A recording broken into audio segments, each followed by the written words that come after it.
오늘 우리 함께 나누실 말씀은 누가복음 20장 41절부터 47절까지의 말씀입니다.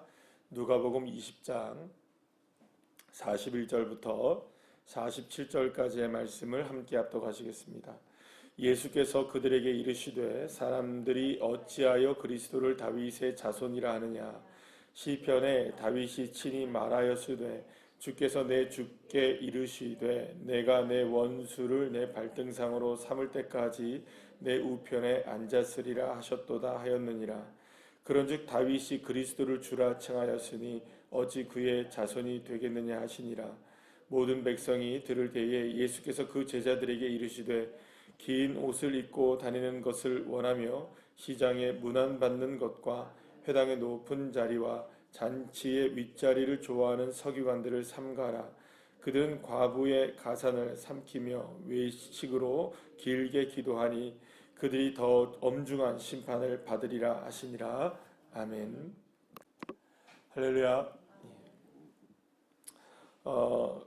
유대인들은 서기관들과 바리새인들, 제사장들, 이런 사람들은 정말 하나님의 나라 천국에 가장 가까이 있는 사람 중에 한 명이라고 늘 생각했습니다. 왜냐하면 그들은 늘 언제나 하나님의 말씀과 함께 살고 또 말씀대로 살기 위해서 그 누구보다 노력하는 사람들이라고 많은 사람들이 인정을 했기 때문이었습니다. 특히 이 바리새인들, 서기관들 같은 경우에는 일주일에 한 번씩, 두 번씩, 세 번씩 금식하는 것은 일도 아니었고요. 또 오늘 여기 본문에 나오죠. 옷을 길게 늘어뜨리게 입으면서, 그러니까 옷을 길게 늘어뜨렸다는 것은 그만큼 자신이 경건한 삶을 살아간다는 것을 몸으로 드러내는 그런 삶을 살았고, 길거리에서 기도하면서 다니는 겁니다. 막 큰 소리를 외치며 기도하며 다니고, 특히 이제 사람들이 많은 곳에, 시장 같은 곳에 모여서 이제 길 모퉁이에 서서 막 기도를 하는 겁니다. 그러면 그 사람들은 어떤 사람들입니까? 저 사람들은 거리에서도 기도를 한다, 이런 생각을 하는 겁니다. 그러면 사람들이 볼 때 어떻겠어요? 그분들은 믿음이 좋아 보일까요? 나빠 보일까요? 좋아 보이죠. 당연히 믿음이 없이는 그런 행동을 할 수가 없을 정도로 누가 보더라도 믿음이 좋은 사람들이라고 생각될 정도로 이 바리새인들과 서기관들은 그런 삶을 살았습니다. 백성들이 다 인정을 하는 거죠. 그래서 늘 언제나 이제 이 바리새인들과 서기관들은 말씀드린 대로 하나님 나라에 가장 가까운 사람들, 그리고 또 백성들에게 믿음으로는 존경을 받는 그런 사람들의 늘 언제나 이제 올라가 있었습니다. 그런데 이제 이 바리새인들과 서기관들에게 있어서도 존경을 받는 사람들이 있었겠죠, 그죠?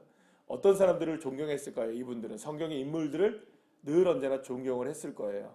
모세 존경했을 것이고요, 그죠? 또 선지자들 중에 이름들을 올린다면 이사야나 엘리야나 이런 분들 존경 분명히 했을 겁니다. 또 구약의 인물들 가운데 가장 존경스러운 인물, 그리고 자랑스러운 인물이라고 여긴다면 그 누구보다도 아마 다윗을 들 수 있었을 겁니다. 왜냐하면 다윗은 이스라엘 민족의 자부심이었죠.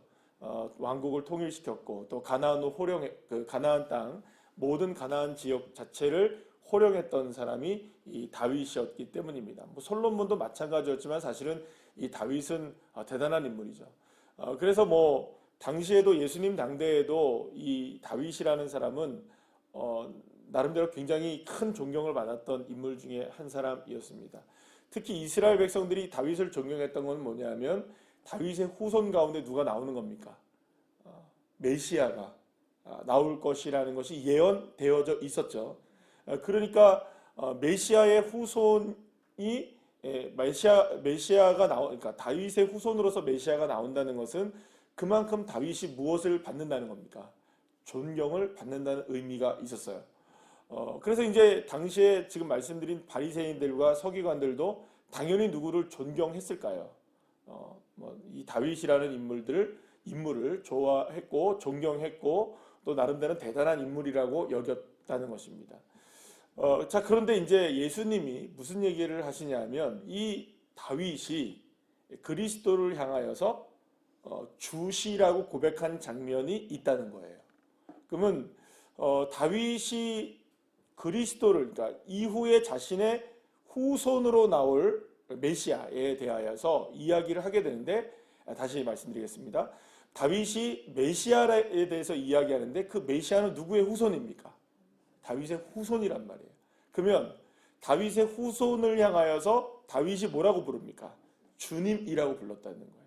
그러면 후손인데 자신보다 훨씬 더 높은 주님이라고 불렀다는 것을 우리가 생각해 보게 된다면 이게 족보상 맞나요? 안 맞나요? 족보상으로는 주님이라고 부르는 게 맞지 않다는 거예요. 자, 그런데 이 그 바리새인들과 서기관들이 가장 존경하는 이 다윗이 그 메시아를 주님이라고 불렀다면 다윗조차도 지금 어떤 말을 얘기를 하고 있는 거냐면 가장 뭐랄까요, 그 메시아 앞에서는 자신의 모든 것들까지도 다 어떻게 한 겁니까? 다 내려놓고, 그죠? 족보를 뛰어넘어서, 그죠? 족보를 뛰어넘어서 메시아이시기 때문에 그분 앞에 자신의 삶을 내려놓을 수 있었다는 것을 이야기하고 있는 거예요. 그러니까 다윗이 자신의 후손이지만 그리스도로 오실 메시아는 나에게도 뭐라는 겁니까? 주님이시다라는 거죠. 그렇기 때문에 지금 예수님이 얘기하시는 건 바로 그겁니다. 하나님의 나라 앞에서는 다윗조차도 어떻게 됐다? 겸손하게 자기의 기득권을 내려놓고 자신이 존경받는 위치에 아무리 있다 할지라도 그 왕권까지도 내려놓고 그 왕에 올라 있었던 이 다윗이 메시아를 주라고 부르신다면 그만 얼마나 이 다윗이 그 뭐랄까요, 이 겸손한 사람이냐, 이 이야기를 예수님이 하시기를 원했던 것이죠. 자, 그런데 지금 바리새인들과 서기관들은 어떻다는 겁니까? 하나님의 나라에 가장 가까이 있다고 하는 그 사람들은 어떻게 지금 모습을 드러내고 있느냐? 여전히 자기의 생각과 자기의 뜻대로 하나님을 나라를 생각하고 그 생각의 잣대를 가지고 뭘 하고 있다는 걸까요? 지금 하나님의 나라를 평가하고 있고, 심지어는 지금 누구도 평가하고 있는 겁니까? 하나님의 아들이시고 메시아로 오신 예수님조차도 자기가 평가를 하고 있다는 거예요. 자, 우리가 이제 어제의 장면을 한번 우리가 생각을 해보게 되면 어제 우리가 함께 나눴던 말씀 가운데 사두개인들이 나오죠. 사두개인들이 부활이 없다라는 주장을 하고 자기 멋대로 자기 생각대로 말도 안 되는 이야기를 예로 들어서, 그죠? 한 사람이 결혼했는데 형제가 7명이 있고 그래서 7명의 형제들이 하나하나 차차차차 어떻게 됩니까? 다 죽어가요. 근데 그 아내가, 첫 번째 형님의 아내가 계속해서 계대 법칙으로 결혼 법칙으로 인해서 7째 막내까지 가다가 막내까지 죽었다. 그러면 여러분 이게 순차적으로 뭐 예를 들어서 1년에 한 명씩 죽어 나갔다 쳐더라도 말이 좀 이상하죠, 그죠? 1년에 한 명씩 형제가 죽었다 하더라도 7년이 걸린 일이고, 만약에 일주일에 한 명씩 죽어 나갔다면 7주 만에 일어난 일이고, 예를 들어서 아주 오랜 시간이 걸릴 수도 있고 짧은 시간이 걸릴 수도 있고, 근데 그런 일이 일어나기가 쉽습니까? 어렵습니까? 이거는 그냥 얘기를 한 거예요. 말도 안 되는 얘기를 한 거죠. 일어날 수 없는 일을 얘기한 거죠. 자, 그런데 그렇게 얘기하면서 예수님이 무슨 얘기를 하셨느냐면 하나님의 나라를 너희가 참 오해하고 있다, 이 얘기를 하셨죠. 그죠? 하나님의 나라는 죽은 자의 하나님이 아니라 산 자의 하나님이라고 얘기하시면서 이 부활에 관해서 잘못 생각하고 있는 사두개인들에게 일침을 가합니다.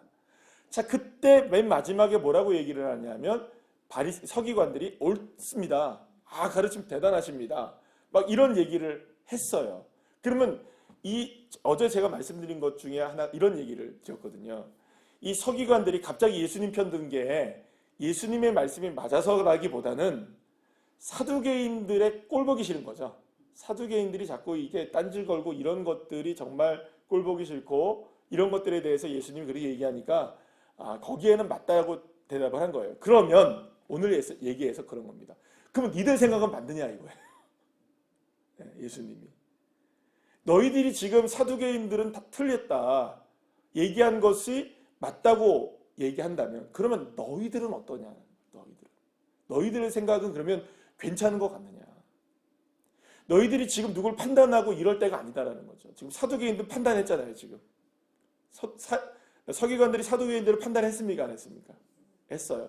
그런데 예수님이 볼 때에는 서기관들인 너희들이 사두개인을 판단하는 그 판단마저도 겸손하게 내려놔야 된다는 거죠. 그러니 그 판단을 하면서도 여전히 뭐 길게 옷을 늘어뜨려 놓고 거리에서 기도를 하고 그러면서도 여전히 하나님의 나라 앞에 가장 가까이 있다고 생각하는 너희들이지만 하나님 나라 앞에서는 가장 중요한 게 뭐냐? 겸손하게 자신의 생각을 내려놓고 자신의 모습들을 내려놓고 살아가는 것이야말로 하나님 나라에 들어갈 수 있는 유일한 방법이다라는 것을 예수님이 말씀하고 계시는 것이죠. 누구처럼 돼야 된다는 걸까요? 다윗처럼 자신의 삶을 낮추고 자신을 겸손하게 그리스도 앞에서 주님이라고 부를 수 있는 그 사람이 되지 않는다면 여전히 자기의 생각과 뜻을 가지고 생각을 가지고 그렇게 나는 하나님 나라에 가까이 있어. 나는 뭐 괜찮은 사람이야. 나는 이 정도면 괜찮지. 이 정도쯤은 해야지. 그래서 예수님이 그 비유를 통해서 바리새인과 이 세리의 기도에 관한 이게 비유 말씀을 해주셨습니까? 안 해주셨습니까? 해주셨잖아요.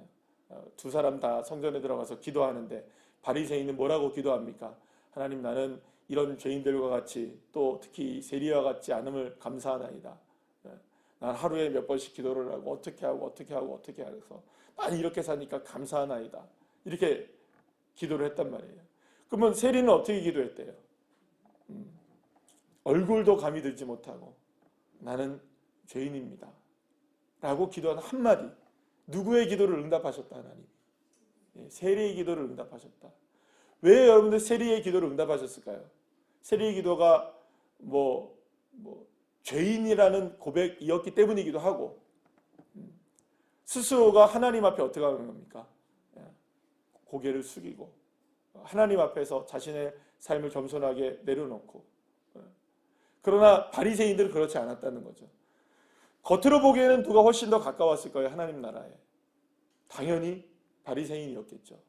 하나님 보시기에는 세리를 받아주셨다는 거죠. 그가 죄인이었기 때문에 받아준 것이 아니고요. 그가 의인처럼 보였기 때문에 주님 받아주시고 그런 게 아닙니다. 하나님 앞에 자신의 삶을 철저하게 인정할 수 있는 사람, 고백할 수 있는 사람, 내려놓을 수 있는 사람.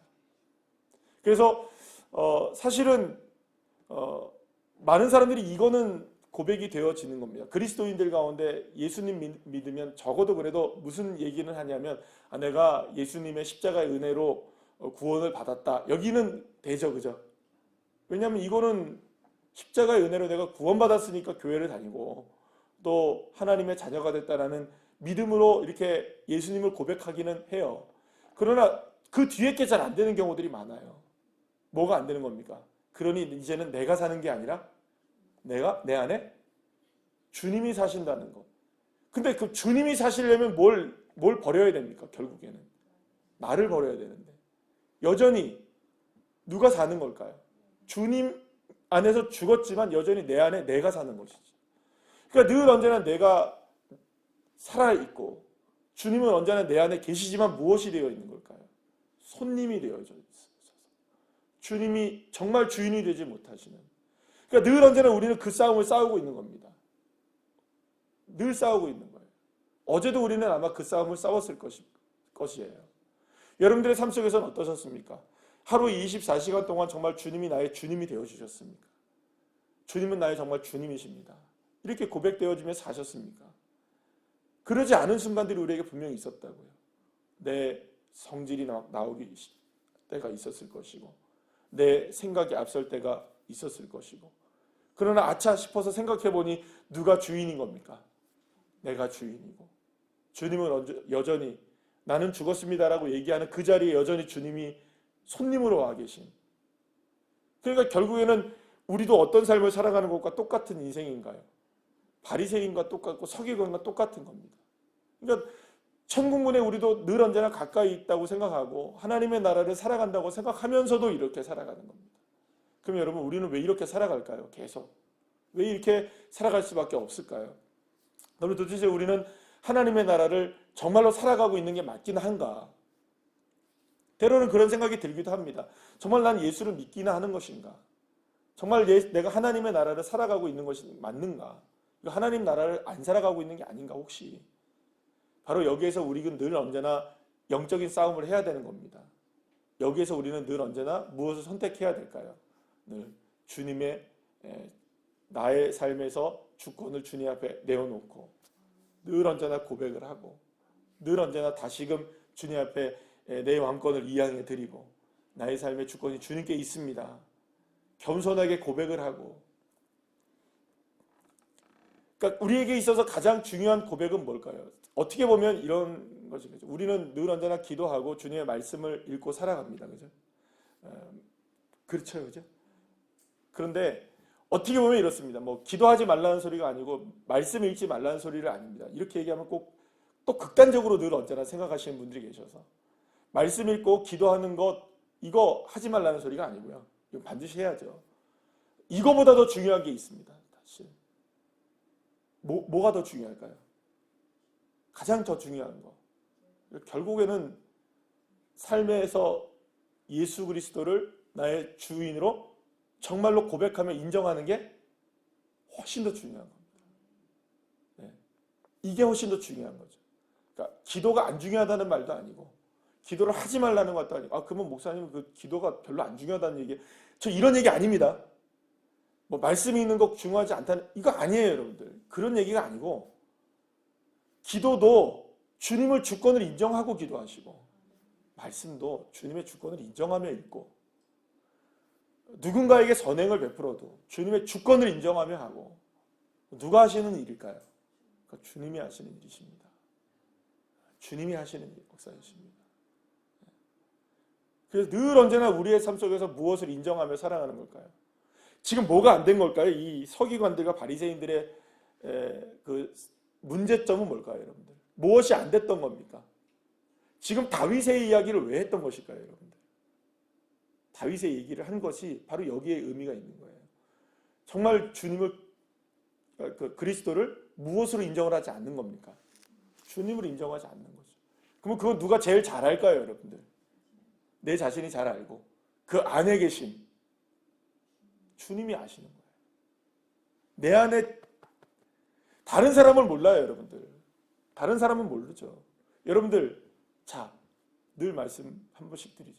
저 어제 믿음으로 잘 살았을 것 같습니까? 엉망으로 살았을 것 같습니까? 저는. 그래도 목사인데. 네, 여러분들 보시기에는.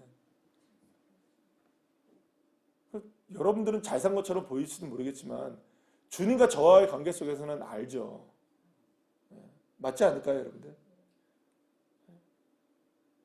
우리는 사람들 앞에서는요, 목사로서 나름대로의 직분자들로서 괜찮은 인생으로 우리가 살아가도 주님과 나와의 관계 속에서는 주님만 알고 나만 아는 내 안에 더러운 죄악들의 모습들이 꿈틀꿈틀 된다는 것 누가 압니까 모릅니까? 주님이 아시고 내가 안다고. 나 그런 생각까지 하고 살아가는 사람이라는 거. 내가 저런 생각까지 하고 살아가는 사람이라는 거. 때로는 그렇잖아요, 여러분들. 내가 그런 생각까지 하는 사람이라는 거 볼 때, 생각할 때 여러분들 소름 끼칠 때 있습니까, 없습니까? 있어요, 여러분들. 여러분 진짜 그렇잖아요. 확 그냥 이럴 때 있습니까, 없습니까? 다들 착하셔서 없으실 것 같아요, 제가 볼 때는. 아무도 그런 생각 안 하시면 살 것 같아요. 그런데 그렇지 않잖아요. 그러니까 우리가 우리의 삶 속에서 살아갈 때 정말로 우리의 삶에 중요한 것 한 가지는 바로 그 순간에 주님, 네, 이런 생각까지 합니다. 주님, 내 마음 더러운 거 보셨습니까? 용서해 주십시오. 주님의 주권을 그렇게 인정하고 실패할 때도 넘어질 때 있습니다. 그러나 그 순간에 다시금 무엇을 붙잡아야 되나요? 예수를 붙잡고. 우리가 실패하고 넘어지지 않는 인생들이 아닙니다. 염려와 근심이 사라지는 인생이 아닙니다. 거기에 휩싸이지 않고 거기에 넘어지지 않는 인생이 되려면 늘 언제나 누구를 의지하며 주님의 주권을 인정하며 살아가야 되겠죠. 예수님의 주권. 그런 믿음의 고백. 저와 여러분들의 삶을 통해서 오늘도 그렇게 되어지고 이제 4월의 마지막 날이니까 이제 올 다가오는 5월 달에는 더욱더 풍성한 예수를 인정하는 그런 삶을 살아가시기를 간절히 축복합니다. 기도하시겠습니다.